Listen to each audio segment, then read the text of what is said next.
akan sama-sama mengikuti acara sholat Idul Adha. Rakus, tamak, bengis, keji, dan seterusnya. B. Membuang jauh perilaku memangsa pihak lain sebagaimana pepatah homo homini lupus. Serigala yang kuat memangsa serigala yang lemah. Dengan permainan fitnah atau hoax politik, berita-berita yang menyesatkan masyarakat. C. Membakar sifat egois, yaitu merasa paling benar, paling kuasa, paling dikdaya, dan membakar sifat nepotisme dinasti keluarga maupun kelompok sempit, yaitu dengan mengunggul-unggulkan keluarga dan atau kelompok eksklusif bisnis dan politiknya tanpa menyadari adanya kelemahan fatal dan kekurangan pada keluarga dan kelompoknya.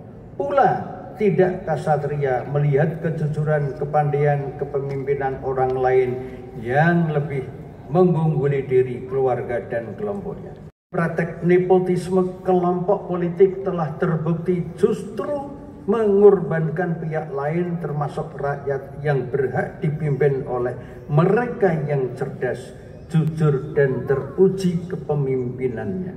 Nepotisme jelas merusak demokrasi dan bertentangan dengan hak asasi manusia warga negara yang memiliki hak yang sama di depan hukum untuk berperan di dalam pemerintahan atau memimpin negara dan bebas dari perlakukan tindakan diskriminatif tersebut di dalam Undang-Undang Dasar 1945 Pasal 28E.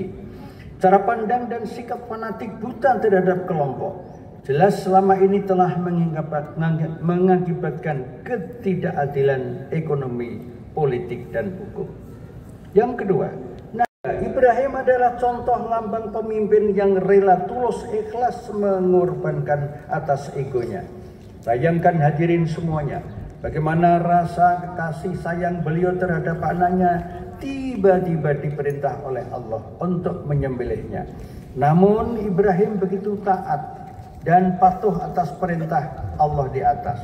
Ternyata perintah menyembelih itu merupakan cara Allah menguji Ibrahim sejauh mana tingkat dan kualitas ketaatannya. Kaum muslimin muslimat yang berbahagia, marilah kita renungi sejenak dari kisah ini untuk seluruh dan terutama untuk saudara-saudara kita yang sedang mengemban amanat yang mulia di negeri ini, terutama yaitu mereka yang sedang berada di pemerintahan pusat maupun daerah, DPR, partai politik, DPD, KPU, Polri, Kejaksaan, Hakim, TNI perlu untuk A. meneladankan secara nyata, cerdas dan tulus kepada rakyat tentang praktek keikhlasan berkorban untuk rakyat. Pejabat publik yang sebagaimana di depan saya sampaikan adalah pemangku kepentingan rakyat, dipilih dan dibiayai oleh rakyat, bukan sebaliknya rakyat dikorbankan sebagai sapi perah politik, yaitu sapi perah politik di dalam setiap pemilu dan pilkada, termasuk pilkada mendatang bulan November 2024. Rakyat diperas suaranya dengan praktek suap.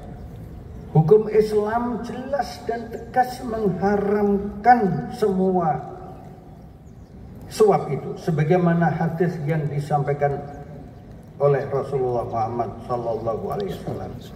Ar-rasi wal murtasi finnar. Penyuap dan yang menerima suap berada di neraka. Hadis riwayat Tabrani. Merobek-robek akhlak dan moral rakyat secara masif yang hakikatnya merupakan pelanggaran hak asasi manusia rakyat Indonesia. Suap apalagi yang dilegalkan adalah bukti penistaan terbuka terhadap Pancasila dan pembukaan UUD 45 serta penghinaan nyata atas martabat rakyat. Rakyat butuh keadilan ekonomi melalui tata kelola sektor pertanian, pertambangan, pengembangan ekonomi lapis bawah dan menengah. Rakyat butuh keadilan politik melalui pemilu dan pilkada yang jujur, adil, dan bebas suap. Dan rakyat memerlukan pemimpin daerah dan wakil-wakil rakyat dari tingkat daerah sampai dengan tingkat pusat yang memiliki rekam jejak kejujuran, keunggulan akhlak, kecerdasan, dan pengalaman memimpin yang berhak terhadap rakyat, terutama kaum pribumi.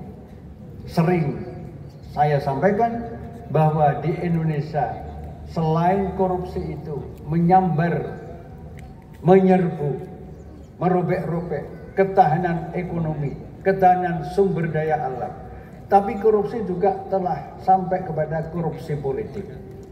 Politik pilpres dan pilkada yang tidak jujur itu korupsi politik, sekaligus korupsi demokrasi. Namun akhir-akhir ini korupsi telah berkembang, yaitu menjadi korupsi kepemimpinan. Ketika rakyat berhak dipimpin oleh mereka yang benar-benar teruji akhlaknya, ilmunya, kepemimpinannya, kejujurannya, anti kebohongan. Namun rakyat disuguhi oleh sebagian pemimpin yang justru tidak memenuhi syarat seperti itu. Karbitan dewasa ini saatnya segera dibuang karena bertentangan dengan prinsip kesetaraan dan martabat rakyat yang berhak untuk ikut serta memimpin secara jujur, kompetitif, dan konstruktif. Model kepemimpinan karbitan yang merupakan penistaan terhadap moral demokrasi sudah saatnya dihentikan karena bertentangan dengan prinsip kesetaraan di atas. Membuktikan secara nyata, terutama untuk pemangku kepentingan publik tadi, yaitu pengamalan Pancasila. Pancasila yang dijiwai dengan ruh, nilai, dan rasa keberagamaan yang benar, cerdas, dan penuh kerjasama kemanusiaan yang tulen, yang tulus, dan ikhlas. Membuktikan dengan jujur untuk mewujudkan keadilan sosial dan kesejahteraan, keamanan, dan perlindungan terhadap rakyat tanpa membeda-bedakan.